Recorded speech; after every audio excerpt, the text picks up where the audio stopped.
प्रेम एक ऐसा भाव है जिससे परमात्मा को भी पाया जा सकता है। भगवान गौतम बुद्ध ने पूरी दुनिया को प्रेम का संदेश दिया कि आप प्रेम से पूरी दुनिया को भी जीत सकते हैं। बुद्ध कहते हैं कि प्रेम से घृणा को भी जीता जा सकता है। आप खुद सोचें कि आपका मन सबसे ज्यादा क्या चाहता है।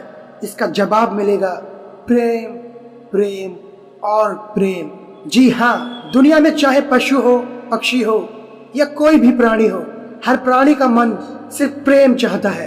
लेकिन हम सभी प्रेम के भावों को समझ ही नहीं पाते और सब अलग अलग दिशा में चलते रहते हैं। अज्ञानता से दिव्य प्रेम वासना और घृणा में बदल जाता है। चलिए दिव्य प्रेम को गौतम बुद्ध की एक कहानी के माध्यम से समझते हैं। एक दिन गौतम बुद्ध के प्रिय शिष्य आनंद एक गांव में घूमने के लिए गए हुए थे। घूमते हुए बहुत प्यास लगी तो वो एक कुएं के पास गए और वहां उन्होंने एक युवती से पानी पिलाने के लिए कहा। पहले तो वो युवती पानी देने के लिए मान गई, लेकिन बाद में उसने घड़ा पीछे कर पानी देने से मना कर दिया। आनंद बोले, क्या हुआ? वो युवती बोली, मैं नीची जाति से हूँ, मेरे हाथ का पानी आपके धर्म को भ्रष्ट कर देगा। आनंद ने कहा, आप इसकी चिंता ना करें, मुझे पानी पिलाएं। पानी पिलाना तो पुण्य का काम होता है। और हमारे गुरु बुद्ध कहते हैं, इस धरती पर ऊंच नीच कुछ नहीं होता, सब समान होते हैं। ये सुनकर वह युवती बहुत खुश हो गई, उन्हें पानी पिलाया। इसके बाद वह वहां से चली गई और रास्ते भर आनंद के बारे में ही सोचती रही। उसे उनकी सोच बहुत पसंद आई। आनंद देखने में भी बहुत सुंदर थे।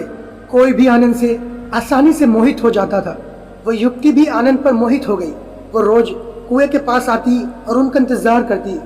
आनंद हर रोज उस कुएं के पास से जाते तो वह युवती उन्हें पानी पिलाती। अब तक तो उस युवती को उन्हें देखने भर की ही इच्छा थी, लेकिन धीरे धीरे ये इच्छा बढ़ रही थी। एक दिन जब आनंद नहीं आए तो वो युवती बहुत परेशान हो गई और उनके बारे में पता करने के लिए बुद्ध के आश्रम में पहुंच गई। जब उसने आनंद को आश्रम में देखा तो उसकी परेशानी दूर हुई। उसने आनंद से कहा, आप आज घूमने के लिए गांव में नहीं आए?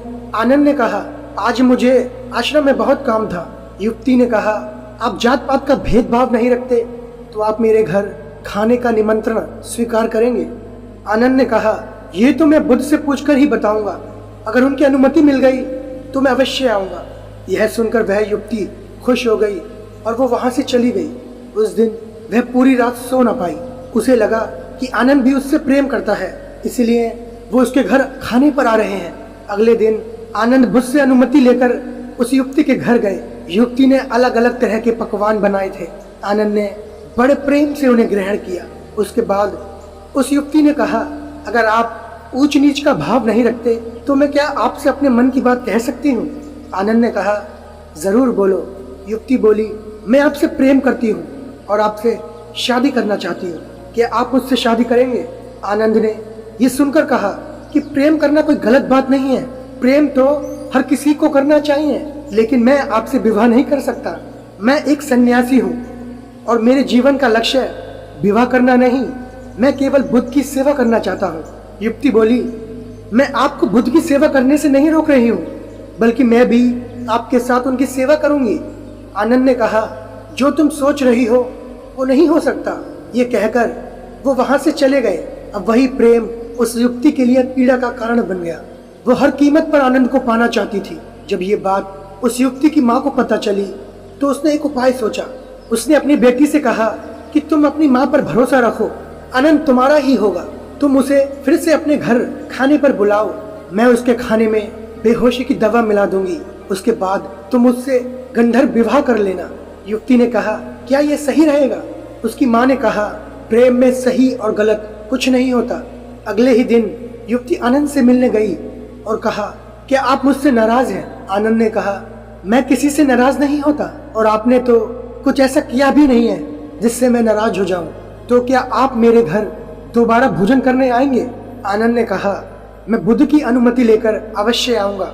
अगले ही दिन आनंद युवती के घर भोजन पर गए। उसने तरह तरह के पकवान आनंद को परोसे और उसमें बेहोशी की दवा भी मिला दी। आनंद उसे खाते ही बेहोश हो गए। युवती की माँ ने कहा, जाओ अब गंधर्व विवाह कर लो। युवती, मुझे ये ठीक नहीं लग रहा माँ। माँ कहती है, सही गलत सोचोगी तो आनंद तुम्हें कभी नहीं मिलेगा। युवती अंदर गई और वरमाला लेकर बाहर आई। इतने में आनंद की बेहोशी टूट गई और युवती को अपने नजदीक और वरमाला के साथ देखा तो वो अचंभित रह गए। युवती भी इस तरह से आनंद को देखकर घबरा गई। आनंद ने युवती को खुद से दूर किया और बिना कुछ कहे वहां से उठकर चले गए। युवती भी कुछ न कह पाई। उसने अपनी माँ से कहा कि आपके कारण वो मुझसे दूर हो गए हैं। मैं खुद को पापी समझ रही हूँ। मुझे ऐसा नहीं करना चाहिए था। मुझसे बहुत बड़ा पाप हो गया है। अब तक तो वो मेरे हाथ से पानी तो पीते थे, लेकिन अब तो वो मेरा चेहरा भी नहीं देखेंगे। वो पूरी रात पीड़ा में रोती रही और सोचती रही, दुख मनाती रही। अगले ही दिन सुबह होते ही वह बुद्ध के आश्रम में पहुंच गई और बुद्ध से कहा कि मुझसे बहुत बड़ा पाप हो गया है, आप मुझे उस पाप की सजा दो। बुद्ध मुस्कुराकर बोले कि आनंद ने तुम्हारे बारे में मुझे सब बताया। तुमने कोई पाप नहीं किया है, तुमने तो प्रेम किया है। युवती बोली, लेकिन आनंद तो मुझसे प्रेम नहीं करते, अब तो वो मुझसे घृणा करेंगे। बुद्ध बोले, वो तुमसे घृणा नहीं करता, वो किसी से भी घृणा कर ही नहीं सकता। वो तो बस प्रेम करता है और वो तो तुमसे भी प्रेम करता है और वो सबसे प्रेम करता है। तुमने अभी प्रेम की वास्तविकता को जाना ही नहीं है। जो प्रेम करुणा लाए, आसपास शांति लाए, वही सच्चा और दिव्य प्रेम है। और सच्चा प्रेम कभी खत्म नहीं होता। इसके विपरीत जो प्रेम क्रोध, लालच और क्रूरता को लाए, स्वतंत्रता का हनन करे, मन में पीड़ा और अशांति लाए, गलत काम कराए, इसे प्रेम नहीं कहते, इसे वासना कहते हैं। आनंद में आज भी शांति है और वो आज भी आनंदित है और वो तुमसे मिलकर पहले जितना खुश था और आज भी उतना ही खुश है। वो तुमसे पहले जितना प्रेम करता था आज भी उतना ही करता है। उसके मन में कोई पीड़ा नहीं है। वो किसी भी पाप भाव से ग्रसित नहीं है। उसका प्रेम वास्तविक है। इसके विपरीत तुम खुद को देखो। तुम जिसको प्रेम कह रही हो, क्या तुम्हें सच में लगता है कि वो वास्तविक प्रेम है? क्या तुम आनंदित हो? क्या तुम्हारे मन में शांति है? क्या तुम्हारे प्रेम ने तुमसे कोई गलत काम नहीं कराया? पहले तुम कितनी खुश थी और आज देखो तुम कितनी पीड़ा में हो। तब तुम कैसे कह सकती हो कि तुम प्रेम करती हो? युवती गौतम बुद्ध के चरणों में गिरकर कहने लगी, हे बुद्ध, मुझे क्षमा कर दो।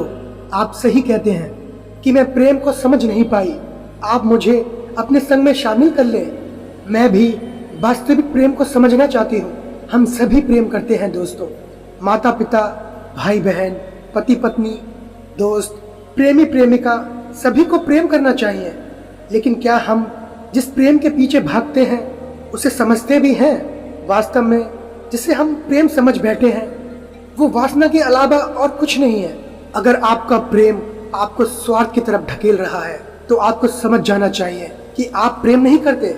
ये आपका कोई निजी स्वार्थ है जिसके कारण आप प्रेम करने का ढोंग कर रहे हैं। वास्तविक प्रेम लेना नहीं, देना सिखाता है और उसे देने में हमें सकारात्मक ऊर्जा का अनुभव होगा।